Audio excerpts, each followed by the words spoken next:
Ugala Donai Sani Hala Gura Hala Ekonaramen.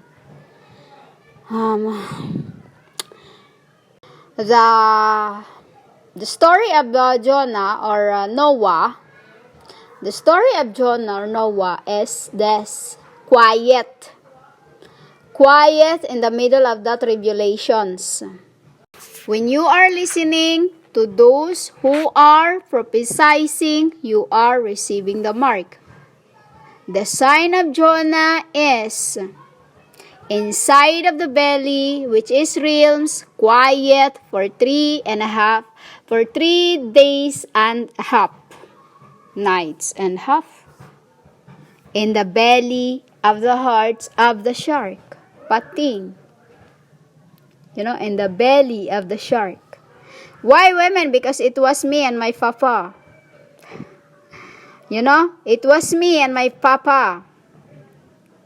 He can't, both our spirits in the body of different, in Jonah and the shark. My halea thing, it falls to the ground, becomes the earth's dust.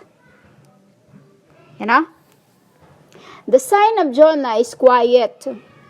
Don't need to say anything because I have already prophesied all things what's gonna happen to the earths. But in this end, these humans that are prophesying is the sign of Sceva. This two is a symbol of two. We first, my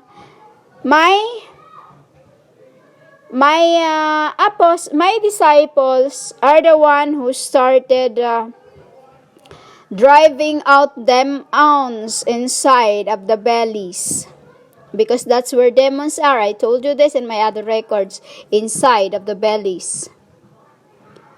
And then after the son of Sceva tried to do that, the demons just, he just backfires at them. Jesus, I know. Paul, me. But you are you.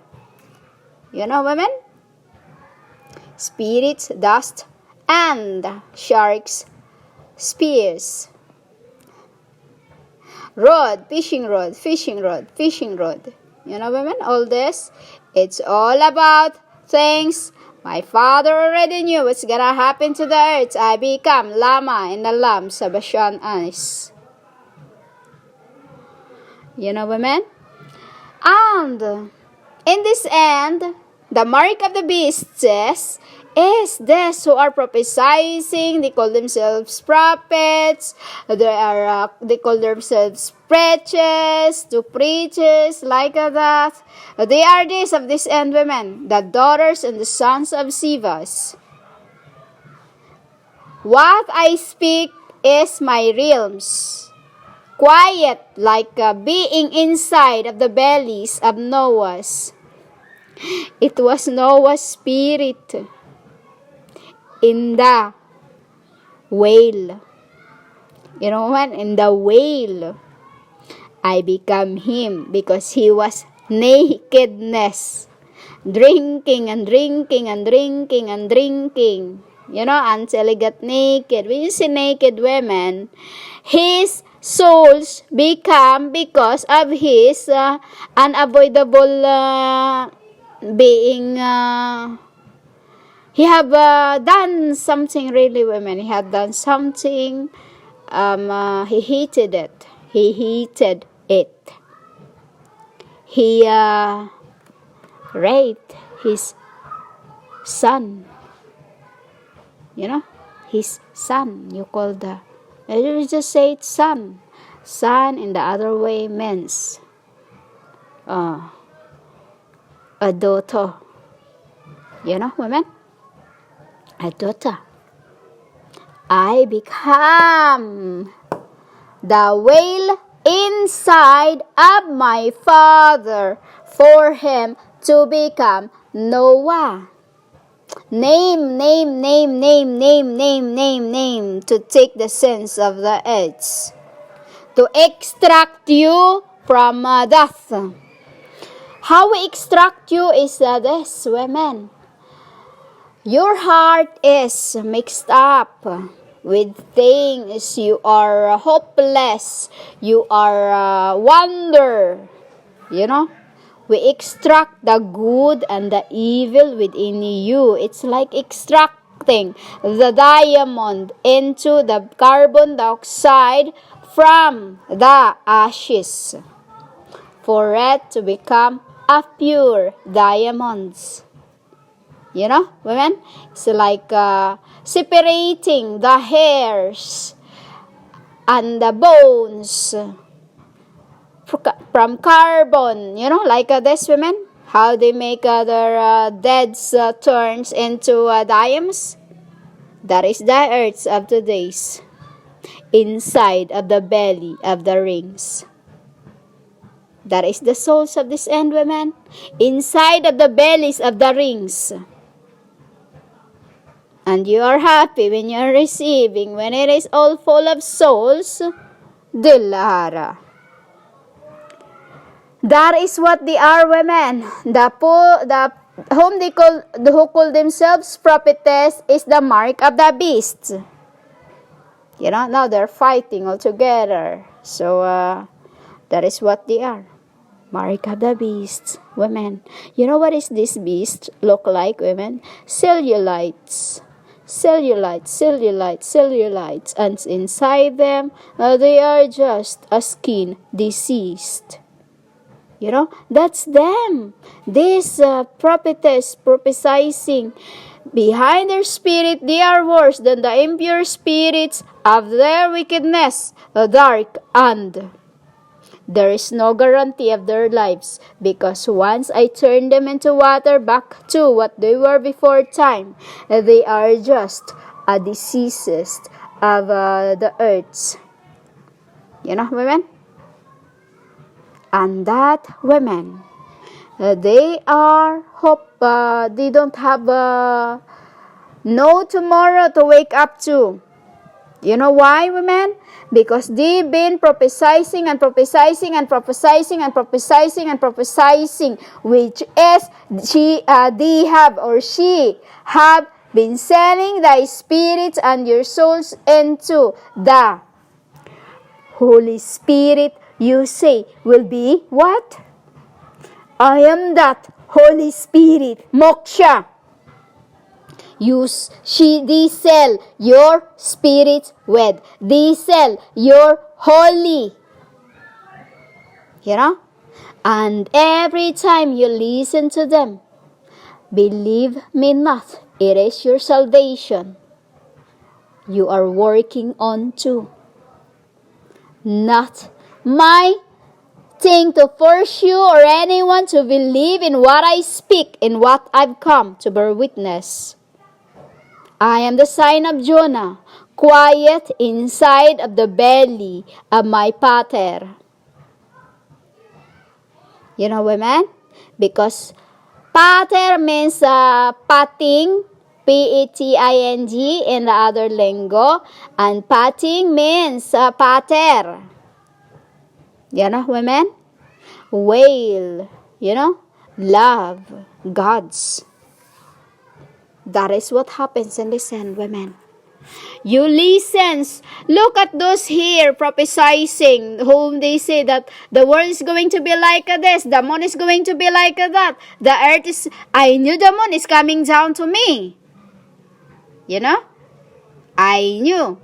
And this is what you call the death, because this already I have prophesied before time at my whom you call Jesus, which is the keys of heavens, the holder of the keys of heavens. You know, women? Hakodesh, Sunera, women. Soon era is a new era that's coming down to the earth, which is the whole being of for heavens and earths to be whole. For my father who loves my mom, for my mom who loves my papa. You know, women? So, that is what you receive from them. The mark of the beast. Because beast means beaches. You know, women, that is what you receive from them. Those prophesizing that the food will have short of food, humans. It isn't. You know, it isn't. And whatever's gonna happen in the future have and already been prophesied by me at that time. I'm what you called a haya. You, worshipper of my deaths, will be dead for a tooth for a tooth for a tooth, an eye for an eye. What you did to my fleshes is the same thing what's gonna happen to you. An eye for an eye. Do you understand, women? Yet you are praising when ahaya means death. You are the worshipper of my deaths, which is the true God is I, Hakodesh. I am not pleased into this earth after what I see, that you are praising my deaths, every behind men, every behind my incarnations, I am burial, you called Ahaya. That is the meaning of Ahaya, burial. I have told you this over and over. Indeed, I am serious because throughout my lifetime, I am Lama in my Sabashanis, which is Lemb. You haven't heard my words and have not tried to put on my shoes, walk a mile with it, to know what I felt throughout my incarnations to be slain, and be reminded by my sorrows for these ends, for you to tell me what I know from my papa. For you to tell me that why I'm serious. I'm not a kid and have not played any childish games, but you do.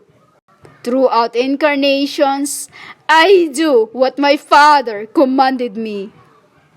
The work of the ants, to finish the earths, eats, to finish the dust.